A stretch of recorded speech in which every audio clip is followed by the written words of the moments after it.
out, you know what I mean? We're out with the 20G. I had a little bit of timing in, but I took it back out. I don't know what these things are happy with.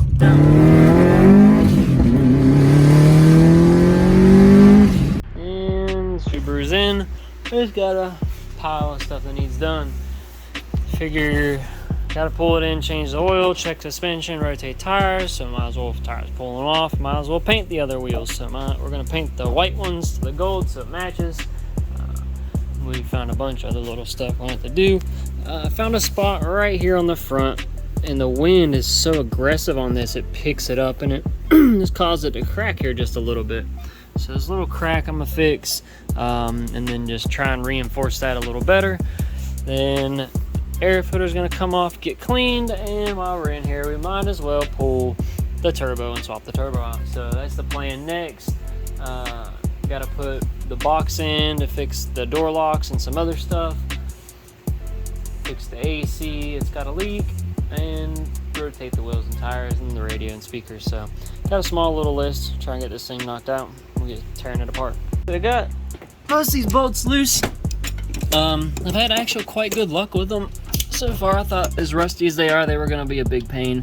I soaked these ones in some WD last night, but I took the torch to them beforehand.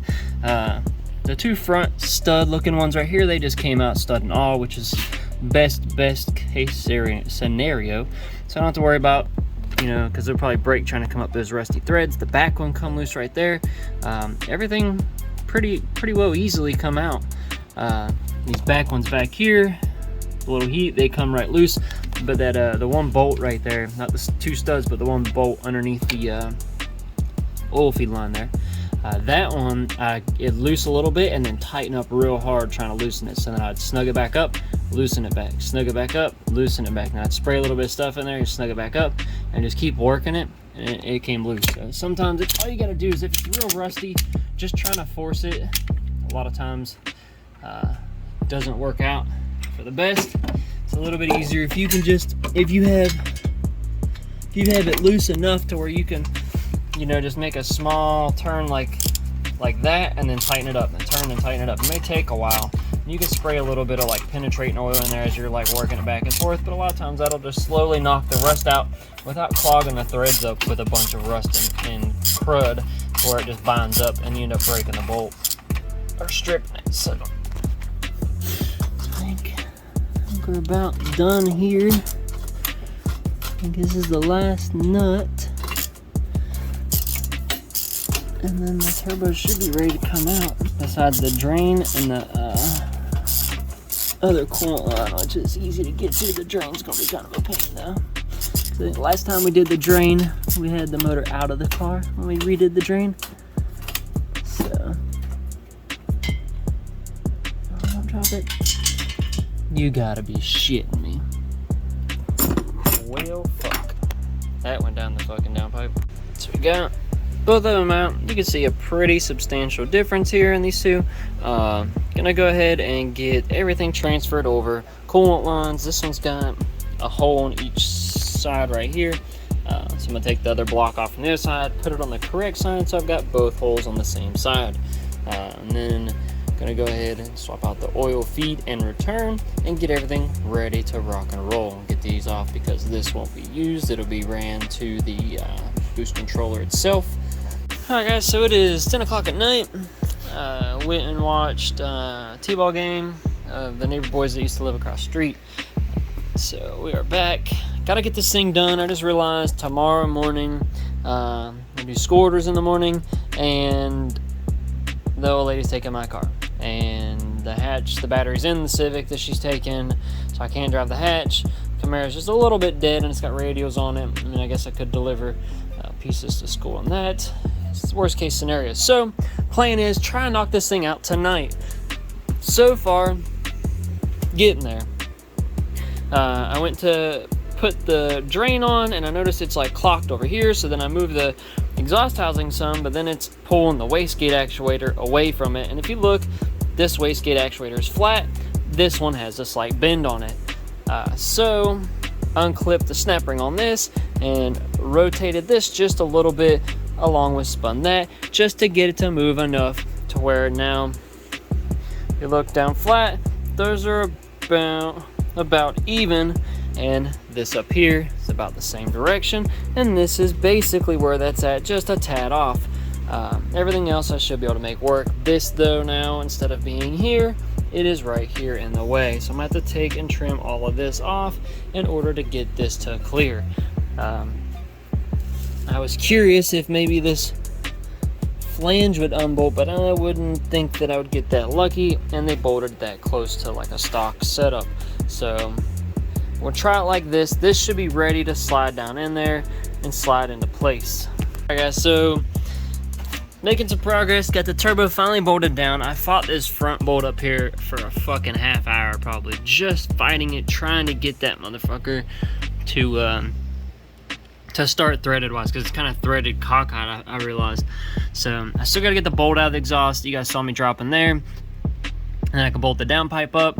Got most of the hoses and stuff set back where they belong, and then I'm gonna start decapping these injectors. So I'll get these injectors decapped. The weird thing is, this is the only one that has this little black cap, which is kind of funky. Don't know where the rest of them went, probably in the motor somewhere, but get that on, and then I can figure out, once I get the injectors put back on, I can hook this back up and figure out what I'm gonna do with these coolant hoses, because where is it at? I think it's this one back here on the back somewhere. Yeah, it's this side one right here, I believe, that ran over to the top one, so I'm gonna have to extend it a little bit, which I got some hose, so extend that over down, and then this front one right here should be able to slide that one on and run that one where that one goes also, which would have been the bottom. So I was just taking a peek and just looking up some information real quick, and I saw a guy doing this trick. Instead of taking the Dremel and going around trying to just put it on a drill. Of course I had it perfectly centered earlier, and you literally just, this is all I did. He just turned the sander on, excuse me, and just, and dude, it took not even 10 seconds probably, and it kicked the fucking cap off. Crazy. So I'll do this other one here and I'll show you. All right, you guys ready? Let's count it down now. Oh, that didn't work. Didn't have her in there tight enough. Shit. One more time.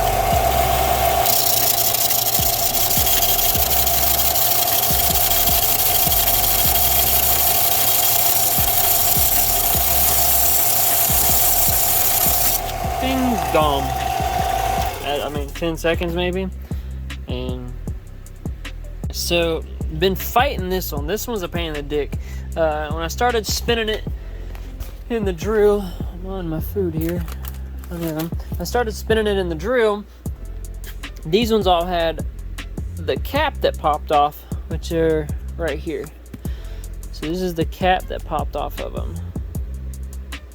Of all of them except for one. And that one seemed like a ring just popped off of it, and the holes just looked bigger, and I'm like, fucking weird. Like, why would one be different than the others? And I've been slowly, I even took a file, put this back in the drill, spun it, and held a file to slowly start taking material off. You guys can see it here. Slowly start taking material off more and more, and then I just said, fuck it. If I'm gonna fuck it up, I'm gonna fuck it up. Like, there's no, it's got to come off somehow. So I mean, I literally had to take this thing down to you can see a pretty good point compared to that one, just to get this cap off right here.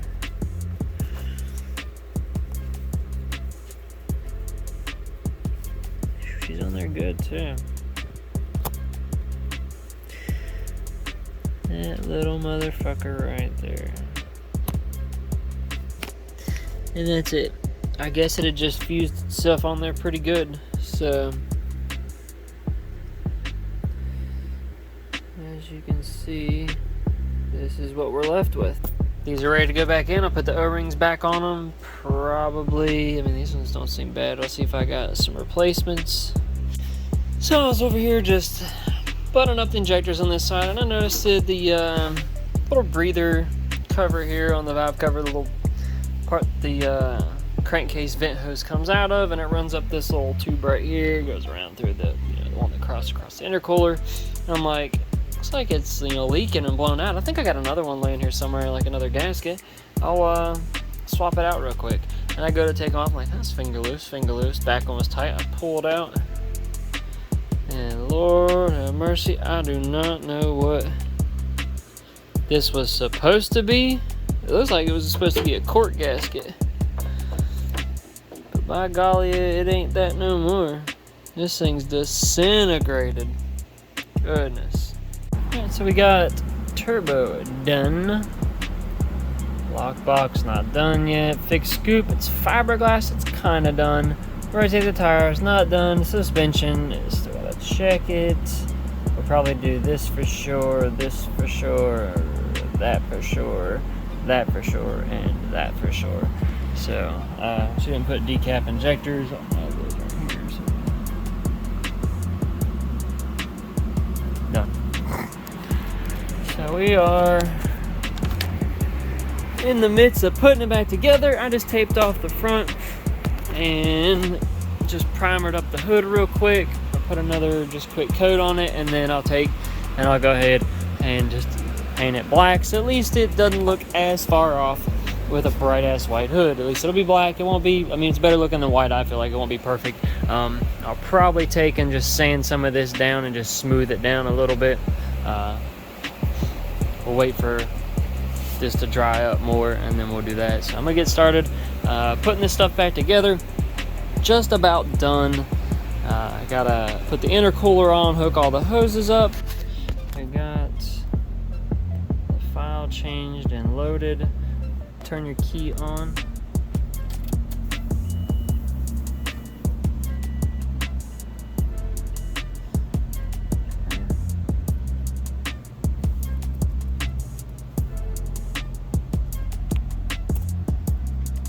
Alright, go ahead and try and start it.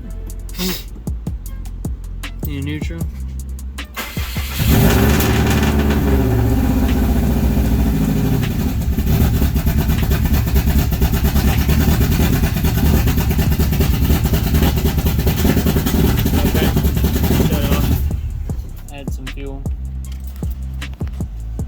Adjustments. Try again. So we're on like the 7th or 8th ready version of this. You can go and turn the key off. We started out with 810 in the box for the size, which is what everybody says they roughly flow. It was too much. It was super lean. And then go ahead and start it. And then so we went down, and then it was really rich. Now we went down to 600, so now we're up at 680, and we'll see where it's idle in the AFR wise, and see if it's better. Hopefully it's closer, and then I can adjust through the fuel map.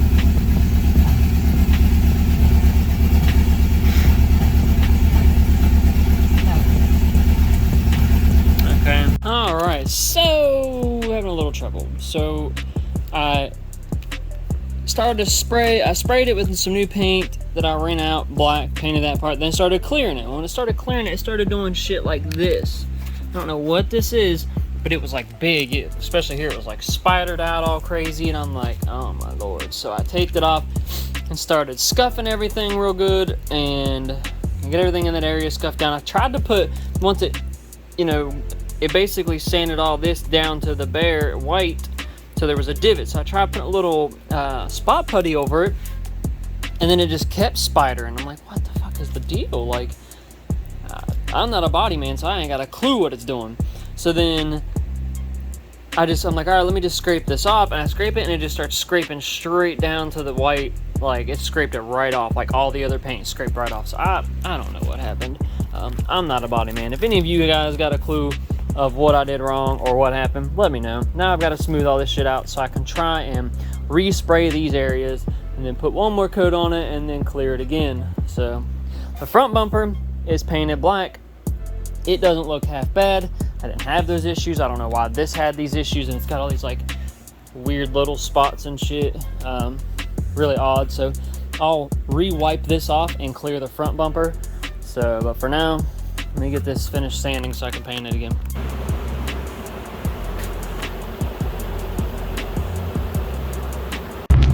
Here, hold it up. My Wendy's. We were out test driving the 20G doing some tuning and noticed it boost creeps really bad, so we'll probably have to pull back off.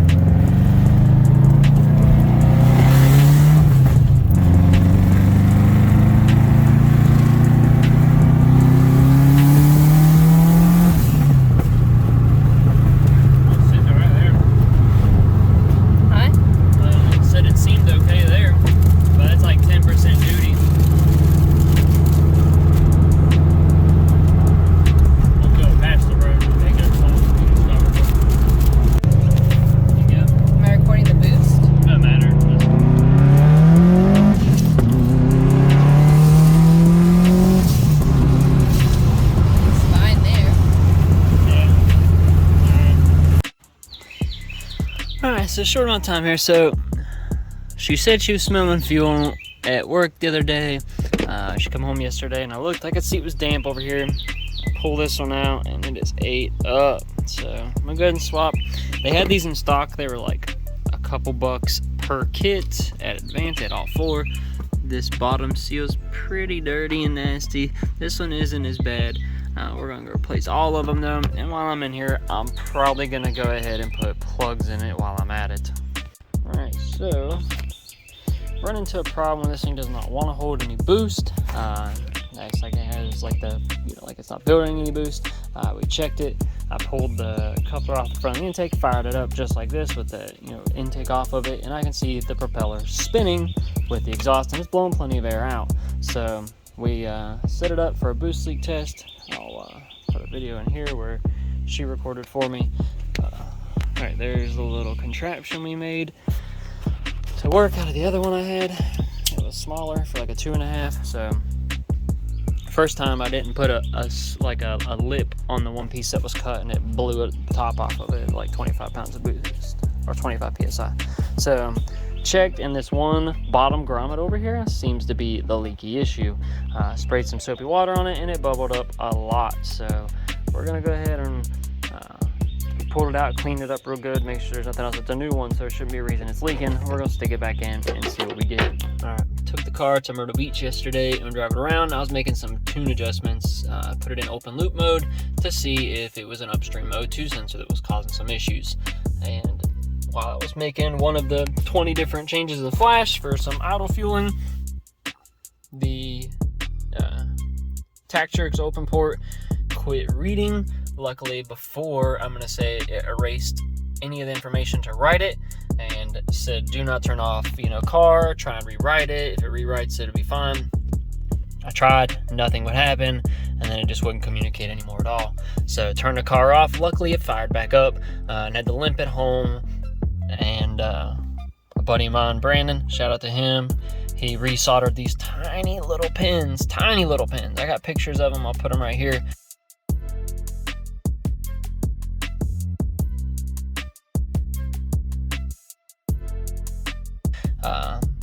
Tiny things. Resoldered them for me and everything's good. I'm gonna epoxy that so it can't come back out. I had to drive an hour to go get a USB mini B cable, so we're gonna try to flash it right now. I got the switch flipped on. Right file. Now I've got to do both of these at the same time. So 1 second here.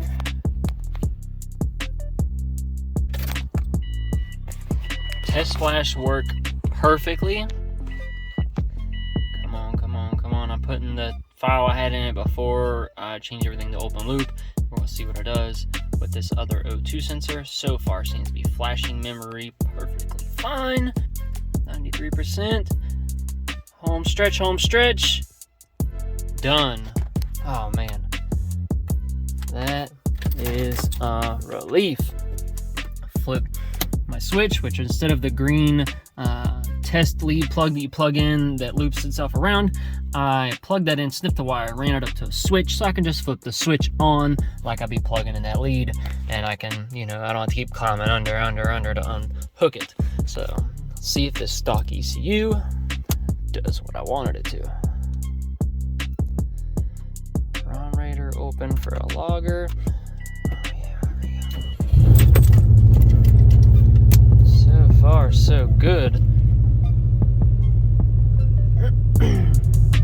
As long as there's nothing crazy happening and everything works fine, seems to be doing pretty good. Waiting for the wideband to warm up. I put a new upstream O2 sensor in that was out of another car. So far, she's hanging out right there at like a 14.9, 14.5, back and forth a little bit. Alright, so we're out with the 20G, doing some data logging, make some adjustments. I had a little bit of timing in, but I took it back out. I don't have a lot in this thing. I don't know what these things are happy with, so it's hard to tell. I've got like 11 or something. Make sure to data log this one so I don't forget.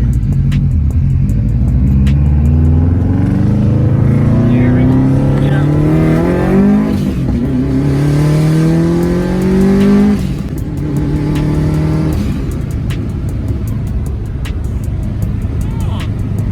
I saw that thing creep up to 20 fucking pounds. It saw 20 pounds of boost. You should not see that. They got like all the wastegate duty out of it. Like there's nothing in the wastegate. It's basically just like open. It's, you know, internal gated, so it's whatever the spring and the gate is. That's what it gets. Like the mag valve ain't doing shit, but it still boost creeps, I guess. So that's the issue. It was a lot. It was a lot. Enough where I was like, oh shit. That's the last thing I need to do is blow this thing up. I'm glad I got a lot of soft timing in it up top. Like a lot of soft timing. So it's not as worried, you know, like this thing got a lot of timing and higher boost to be like sketch. Another thing also, so I'll put some videos from the old turbo.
It would pull, and it spooled really slow. I think if I remember correctly, the waist had like a crack or the flap was kind of loose or something, so it didn't spool really quickly. And if I remember correctly, like when I took it off, that's what I remember seeing. But so it would spool, it would start rolling in the same as this one, like 35, $4 grand, and then it would take off. But you could feel it just stop pulling on the top end, like it just ran out of steam, like the turbo just didn't want. I mean, it was 18 pounds, I think, is what I was running, and it wasn't happy. I wasn't trying to run a, Jesus, the disc slot was open. I wasn't trying to run a lot of boost, because at a certain point, I think it's where a lot of people blow these things up at. One, the issue a lot of times people have, I think, is they get up on the highway and they're like, I'm going to see how fast I can go. I'm going to see if I can do what the speedometer says, 140. So they're like third, fourth, fifth, and you gotta think. So like first, second, third, you're going through the gears pretty quickly. It's not hanging out in the RPM range as long. But when you get to like fourth and fifth, when you're making pulls in fourth and fifth, the RPMs are sweeping not as fast. Like, so they're really hanging out in those, you know, high load or high, you know, cylinder pressure areas with a lot of boost, and it's really just, you know, it's just hanging out there for a long time, you know, as it climbs. It's not going through the gears and up through the RPM as fast. So I think that's where a lot of people blow their shit up and hurt them is making, you know, fourth, fifth gear pulls, trying to go as fast as they can go. I've never been, like, I might shift into fourth and get in it and then right back out. I don't ever stay in it. Third is probably the max that I do, but it's one of those things I don't beat on it like that. So I think that's what keeps it alive. And then, like I said, it's on pump gas, and I know anything past like probably 18 psi is really pushing just hot air, and it's probably not doing anything worth a damn. So it's another thing. I don't run a lot of stupid boosts like that either. So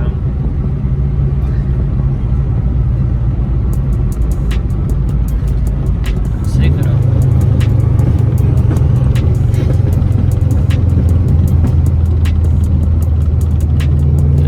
77 degrees intake air temp.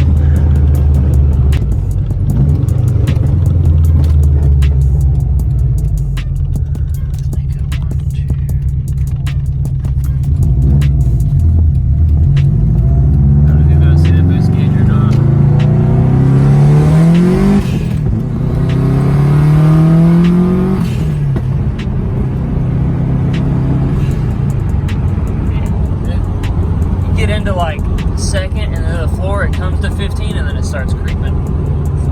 If this thing was on E85, I wouldn't be as worried, but it's on pump gas, so it's not the greatest thing to do on it. So really, I wish we could get E85, and the plan is to put a little bit bigger injectors in it. I've decapped them, but like I said, I feel like they're not equally flowing, and they're not like one of them's a little more clogged than another. I feel like I've had to add a lot of fuel to get it up happy and break up. So there's got to be one injector somewhere that's not happy. So the plan is get a bigger set, and then when I go to West Virginia, we can put some E85 in it and tune for it, and then see what it does and see how it likes it then. But got some pulls in. Figured I'd show you guys. I didn't do any pulls right after the turbo was done, so we finally got some stuff lined out, and it's doing real good.